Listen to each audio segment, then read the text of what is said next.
O desejado de todas as nações. Capítulo 69. O Monte das Oliveiras. Este capítulo se baseia em Mateus capítulo 24, Marcos capítulo 13 e Lucas capítulo 21, versos 5 a 38. As palavras de Cristo aos sacerdotes e principais, eis que a vossa casa vai ficar-vos deserta, encheram-lhes de terror o coração. Afetaram indiferença, mas ficou sempre a voltar-lhes ao pensamento uma pergunta quanto à importância dessas palavras. Parecia ameaçá-los invisível perigo. Poder-se-ia dar que o magnífico templo, glória da nação, devesse tornar-se em breve um montão de ruínas? Os pressentimentos de mal eram partilhados pelos discípulos e esperavam ansiosos uma declaração mais definida de Jesus. Ao saírem com ele do templo, chamaram-lhe a atenção para a estrutura e beleza do mesmo. Suas pedras eram do mais puro mármore, de perfeita brancura e algumas delas de dimensões quase fabulosas. Uma parte da parede resistira ao cerco do exército de Nabucodonosor. No perfeito acabamento de sua alvenaria, dir-se-ia um sólido bloco de pedra tirado inteiro da pedreira. Como essas poderosas paredes pudessem ser derribadas, não compreendiam os discípulos. Ao ser a atenção de Cristo chamada para a magnificência do templo, quais não terão sido os pensamentos inexpressos daquele rejeitado? A visão que tinha perante si era na verdade bela, mas ele disse com tristeza: eu vejo tudo isso. Os edifícios são realmente maravilhosos. Vós apontais essas paredes como sendo aparentemente indestrutíveis. Escutai, porém, as minhas palavras. Dia virá em que não ficará aqui pedra sobre pedra que não seja derribada. As palavras de Cristo foram proferidas aos ouvidos de grande número de pessoas, mas quando ele se achava só, sentado sobre o Monte das Oliveiras, Pedro, João, Tiago e André foram ter com ele. Dize-nos, perguntaram, quando serão estas coisas e que sinal haverá da tua vinda e do fim do mundo? Jesus não respondeu aos discípulos falando em separado da destruição de Jerusalém e do grande dia de sua vinda. Misturou a descrição dos dois acontecimentos. Houvesse desenrolado perante os discípulos os eventos futuros, segundo ele os via, e não teriam podido suportar esse espetáculo. Por misericórdia com eles, Jesus misturou a descrição das duas grandes crises, deixando aos discípulos o procurar por si mesmos a significação. Ao referir-se à destruição de Jerusalém, suas palavras proféticas estenderam-se para além daquele acontecimento, a conflagração final do dia em que o Senhor se levantará do seu lugar para punir o mundo por sua iniquidade, quando a terra descobrirá seu sangue e não mais encobrirá seus mortos. Todo esse discurso foi dado não para os discípulos somente, mas para os que haveriam de viver nas últimas cenas da história terrestre. Voltando-se para os discípulos, Cristo disse: acautelai-vos, que ninguém vos engane, porque muitos virão em meu nome, dizendo, eu sou o Cristo, e enganarão a muitos. Muitos falsos messias apareceriam, pretendendo operar milagres e dizendo chegado o tempo do livramento da nação judaica. Esses desviariam a muitos. As palavras de Cristo cumpriram-se. Entre sua morte e o cerco de Jerusalém, apareceram muitos falsos messias. Mas essa advertência foi dada também aos que vivem nesta época do mundo. Os mesmos enganos praticados anteriormente à destruição de Jerusalém têm sido postos em prática através dos séculos e sê-lo-ão de novo. E ouvireis de guerras e rumores de guerras. Olhai, não vos assusteis, porque é mister que isso tudo aconteça, mas ainda não é o fim. Antes da destruição de Jerusalém, os homens lutavam pela supremacia. Foram mortos imperadores. Os que se julgavam sucessores ao trono eram assassinados. Houve guerras e rumores de guerras. É mister que tudo isso aconteça, disse Cristo, mas ainda não é o fim da nação judaica como nação. Porquanto se levantará nação contra nação e reino contra reino, e haverá fomes e pestes e terremotos em vários lugares. Mas todas estas coisas são o princípio das dores. Cristo disse: ao verem os rabis estes sinais, hão de declarar que são juízos de Deus sobre as nações por manterem em servidão seu povo escolhido. Dirão que essas coisas são indícios da vinda do Messias. Não vos enganeis, elas são o princípio de seus juízos. O povo tem olhado para si mesmo, não se tem arrependido e convertido para que eu os cure. Os sinais que eles apresentam como indícios de sua libertação do jugo são sinais de sua destruição. Então vos hão de entregar para serdes atormentados e matar-vos-ão, e sereis odiados de todas as gentes por causa do meu nome. Nesse tempo muitos serão escandalizados e trair-se-ão uns aos outros, e uns aos outros se aborrecerão. Tudo isso sofreram os cristãos. Pais e mães traíram os próprios filhos. Filhos traíram os pais. Amigos entregaram amigos ao sinédrio. Os perseguidores realizaram seu desígnio matando Estevão, Tiago e outros cristãos. Por meio de seus servos, Deus deu a derradeira oportunidade ao povo judeu de se arrepender. Mediante suas testemunhas, manifestou-se ele em suas prisões, em seus julgamentos, em seus encarceramentos. Todavia seus juízes pronunciaram contra eles a sentença de morte. Eram homens de quem o mundo não era digno, e matando-os, os judeus crucificavam de novo o Filho de Deus. Assim será outra vez. As autoridades farão leis para restringir a liberdade religiosa. Arrogar-se-ão o direito que só a Deus pertence. Pensarão que podem forçar a consciência que só Deus deve reger. Mesmo agora estão começando. Esta obra continuarão a levar avante até chegarem a um limite que não podem transpor. Deus se interporá em favor de seu povo leal, observador dos mandamentos. Em todas as ocasiões em que tem lugar a perseguição, aqueles que a testemunham tomam decisões, seja em favor de Cristo, seja contra ele. Os que manifestam simpatia pelos que são injustamente condenados mostram seu apego a Cristo. Outros se escandalizam porque os princípios da verdade ferem diretamente suas práticas. Muitos tropeçam e caem, apostatando da fé que uma vez defenderam. Os que se retratam em tempo de prova hão de, por amor da própria segurança, dar falso testemunho e trair a seus irmãos. Cristo nos advertiu disso para que não ficássemos surpreendidos com a conduta desnatural, cruel, dos que rejeitam a luz. Cristo deu a seus discípulos um sinal da ruína a sobrevir a Jerusalém e disse-lhes como haveriam de escapar. Quando virdes Jerusalém cercada de exércitos, sabei que é chegada a sua desolação. Então, os que estiverem na Judéia, fujam para os montes. Os que estiverem no meio da cidade, saiam. E os que nos campos, não entrem nela. Porque dias de vingança são estes, para que se cumpram todas as coisas que estão escritas. Esse aviso foi dado para ser seguido 40 anos depois, na destruição de Jerusalém. Os cristãos obedeceram à advertência e nenhum deles pereceu no cerco da cidade. E orai para que a vossa fuga não aconteça no inverno nem no sábado, disse Cristo. Aquele que fez o sábado não o aboliu, cravando-o na cruz. O sábado não foi anulado por sua morte.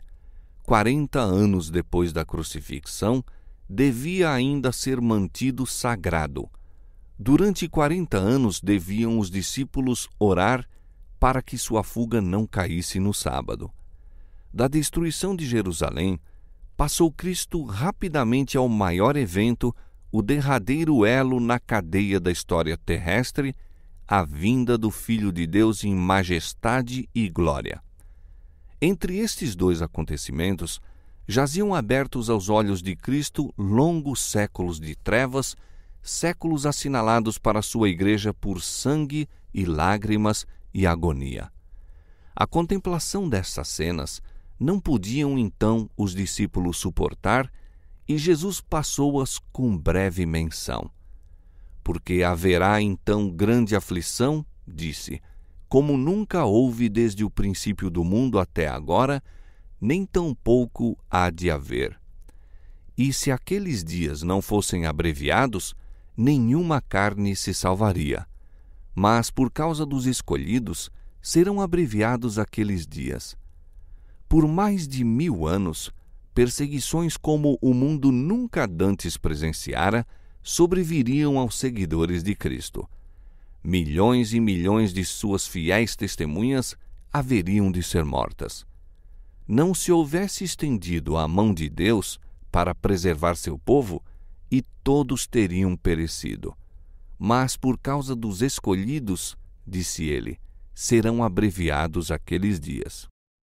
Depois, em linguagem inequívoca, nosso Senhor fala de sua segunda vinda e dá advertência de perigos que hão de preceder seu advento ao mundo.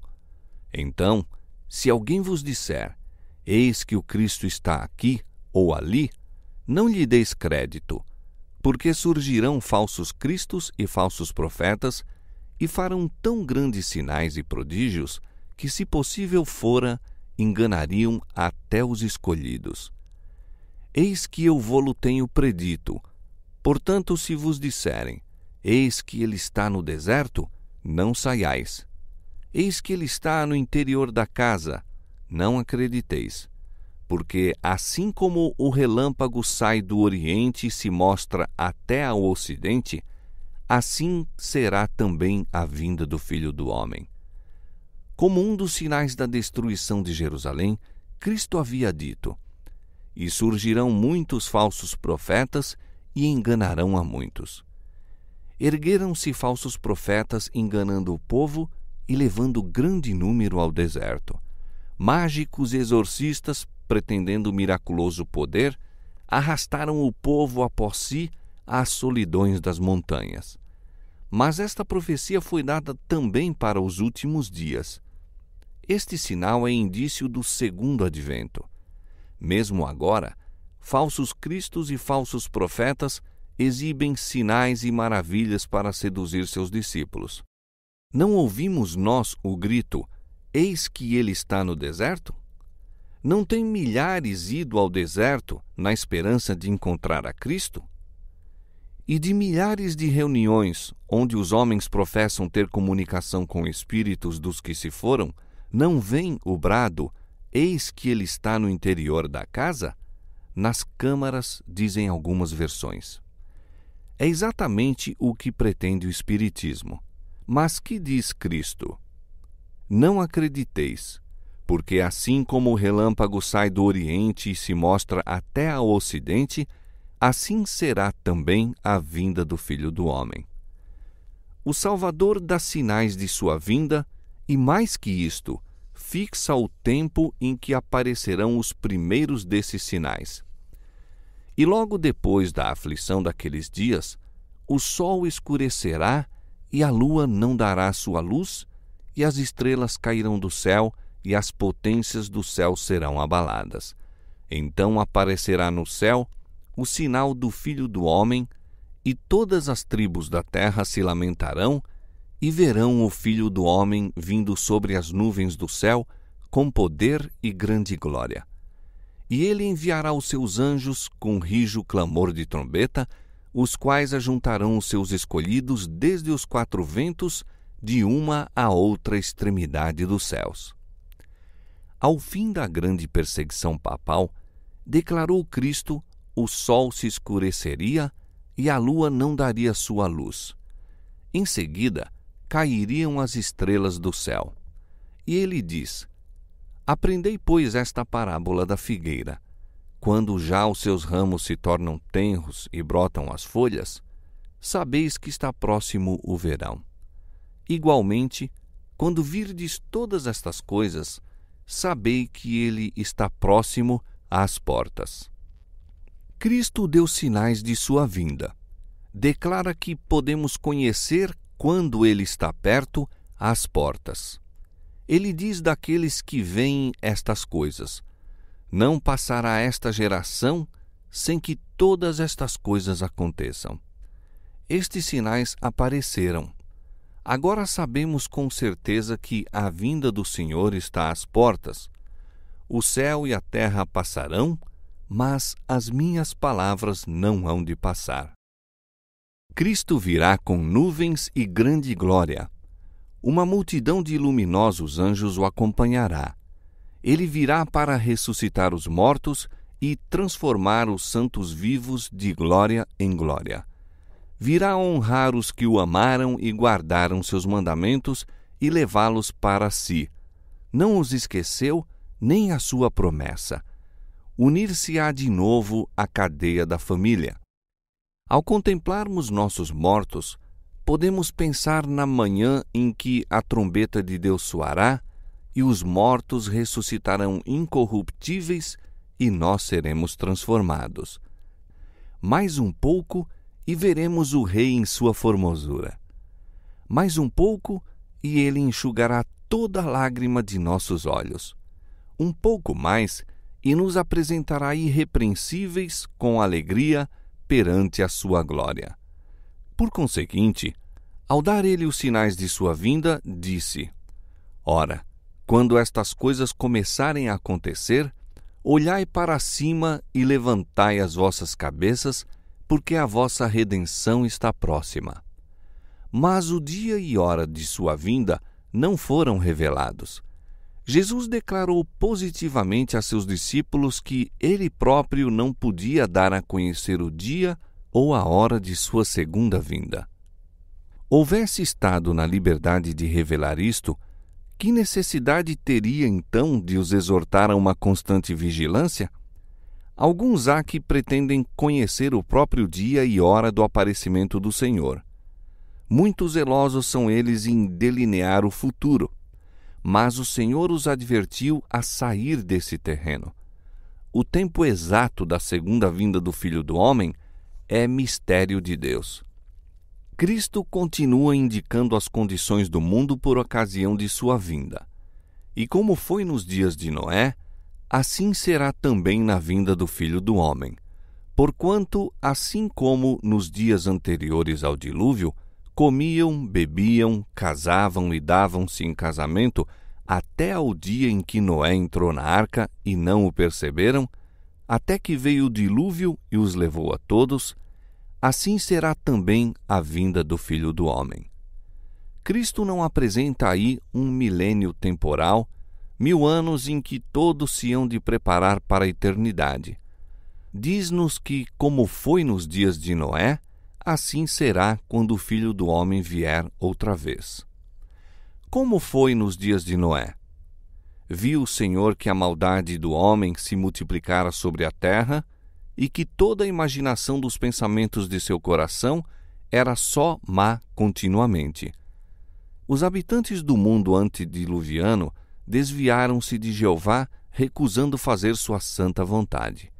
Seguiram após sua profana imaginação e pervertidas ideias. Foi por causa de sua impiedade que foram destruídos e atualmente o mundo está seguindo a mesma marcha.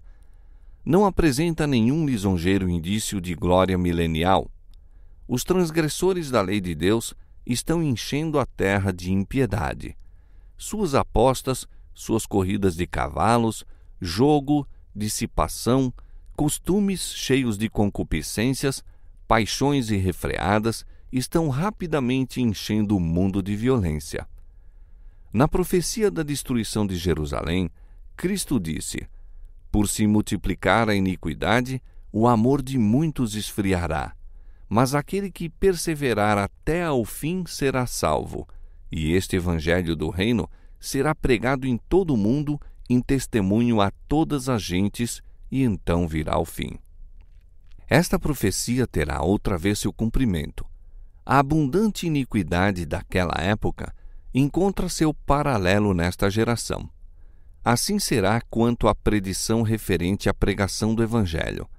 Antes da queda de Jerusalém, Paulo, escrevendo sob inspiração do Espírito Santo, declarou que o Evangelho fora pregado a toda a criatura que há debaixo do céu. Assim, agora, antes da vinda do Filho do Homem, o Evangelho eterno tem que ser pregado a toda nação e tribo e língua e povo.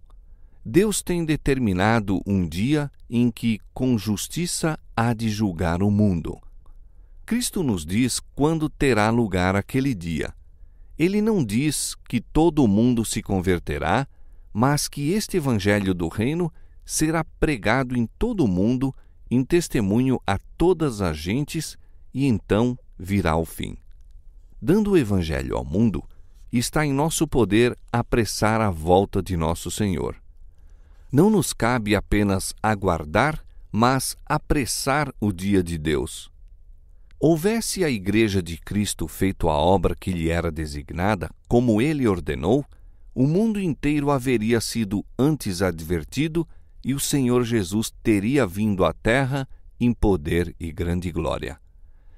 Depois de dar os sinais de sua vinda, Cristo disse: Quando virdes acontecer estas coisas, sabei que o reino de Deus está perto. Olhai, vigiai e orai. Deus sempre tem dado aos homens advertência dos juízos por vir. Aqueles que tiveram fé na mensagem por ele enviada para seu tempo e agiram segundo sua fé, em obediência aos seus mandamentos, escaparam aos juízos que caíram sobre os desobedientes e incrédulos. A Noé veio a palavra: Entra tu e toda a tua casa na arca, porque te hei visto justo diante de mim. Noé obedeceu e foi salvo. A Ló foi enviada a mensagem: Levantai-vos, saí deste lugar, porque o Senhor há de destruir a cidade. Ló colocou-se sob a guarda dos mensageiros celestes e foi salvo. Assim os discípulos de Cristo tiveram aviso da destruição de Jerusalém. Os que estavam alerta quanto ao sinal da próxima ruína e fugiram da cidade, escaparam à destruição. Assim agora estamos dando aviso da segunda vinda de Cristo e da destruição impendente sobre o mundo. Os que ouvirem a advertência serão salvos. Como não sabemos o tempo exato de sua vinda, somos advertidos a vigiar. Bem-aventurados aqueles servos, os quais, quando o Senhor vier, achar vigiando. Os que vigiam à espera da vinda do Senhor não aguardam em ociosa expectativa. A expectação da vinda do Senhor fará os homens temerem-no, bem como aos seus juízos contra a transgressão. Deve despertá-los para o grande pecado de lhe rejeitar os oferecimentos de misericórdia. Os que aguardam o Senhor purificam a alma pela obediência da verdade. Com a vigilante espera, combinam ativo serviço. Como sabem que o Senhor está às portas, seu zelo é avivado para cooperar com as forças divinas para a salvação de almas. Estes são os sábios e fiéis servos que dão o sustento a seu tempo à casa do Senhor. Estão declarando a verdade especialmente aplicável a este tempo. Como Enoque, Noé, Abraão e Moisés, cada um declarou a verdade para seu tempo, assim hão de os servos de Cristo agora dar a especial advertência para a sua geração. Mas Cristo apresenta outra classe. Porém, se aquele mau servo disser consigo: O meu senhor tarde virá, e começar a espancar os seus conservos e a comer e a beber com os temulentos, virá o senhor daquele servo num dia em que o não espera. O mau servo diz em seu coração: O meu senhor tarde virá. Não diz que Cristo não virá. Não zomba da ideia de sua segunda vinda, mas em seu coração e por suas ações e palavras, declara que a vinda do Senhor demora. Afasta da mente dos outros a convicção de que o Senhor presto virá. Sua influência leva os homens a uma presunçosa, negligente demora. São confirmados em sua mundanidade e torpor. Paixões terrestres, pensamentos corruptos tomam posse da mente. O mau servo come e bebe com os temulentos, une-se com o mundo na busca do prazer. Espanca seus conservos, acusando e condenando aqueles que são fiéis a seu mestre. Mistura-se com o mundo. Sendo semelhantes, crescem ambos na transgressão. É uma assimilação terrível. É colhido no laço juntamente com o mundo. Virá o Senhor daquele servo, a hora em que ele não sabe, e separá-lo-á e destinará a sua parte com os hipócritas. E se não vigiares, virei sobre ti como um ladrão, e não saberás a que hora sobre ti virei. O advento de Cristo surpreenderá os falsos mestres. Eles estão dizendo paz e segurança. Como os sacerdotes e mestres antes da queda de Jerusalém, assim esperam eles que a igreja goze de prosperidade e glória terrenas. Os sinais dos tempos eles interpretam como o prognóstico dessas coisas. Mas que diz a palavra inspirada? Então lhe sobrevirá repentina destruição. Como um laço virá o dia de Deus sobre toda a terra, sobre todos os que fazem deste mundo sua pátria. Ele virá sobre eles como um ladrão. O mundo, cheio de rixas, repleto de ímpios prazeres, acha-se adormecido em segurança carnal. Os homens estão dilatando a vinda do Senhor. Riem das advertências. Ouve-se a soberba jactância. Todas as coisas continuam desde o princípio da criação. O dia de amanhã será como este e ainda maior e mais famoso.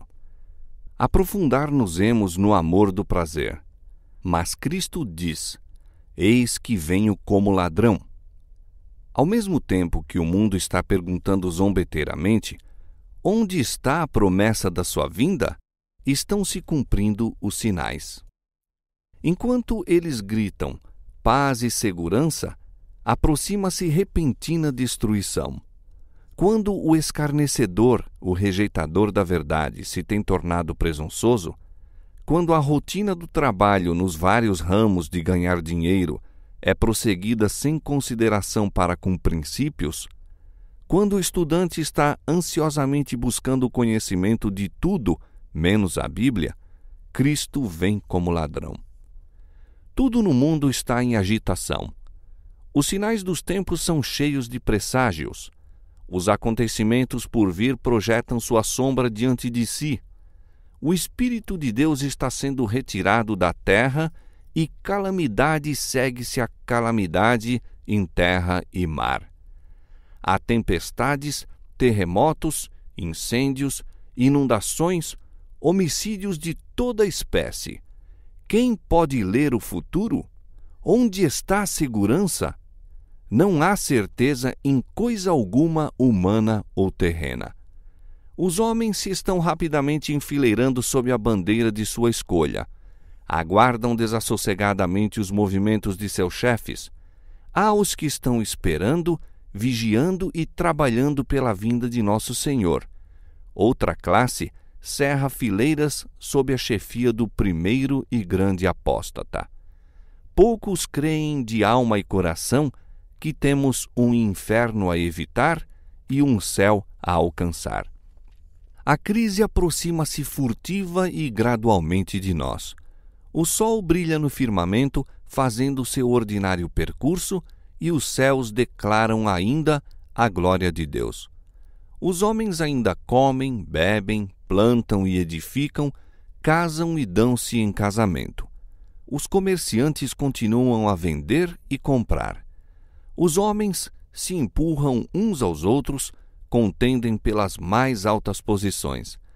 os amantes de prazer aglomeram-se ainda nos teatros, nas corridas de cavalo, nos antros de jogo. Dominam as maiores excitações e, todavia, o tempo de graça aproxima-se rapidamente do fim e todo o caso está para ser eternamente decidido. Satanás vê que seu tempo é curto. Tem posto em operação todas as suas forças a fim de os homens serem enganados, seduzidos, ocupados e enlaçados até que o dia da graça se haja findado e a porta da misericórdia esteja para sempre fechada. Através dos séculos, chegam até nós as solenes palavras de advertência de Nosso Senhor no Monte das Oliveiras. E olhai por vós mesmos, não aconteça que os vossos corações se carreguem de glutonaria, de embriaguez e dos cuidados da vida, e venha sobre vós de improviso aquele dia. Vigiai, pois, em todo o tempo, orando, para que sejais havidos por dignos de evitar todas estas coisas que hão de acontecer e de estar em pé diante do Filho do Homem.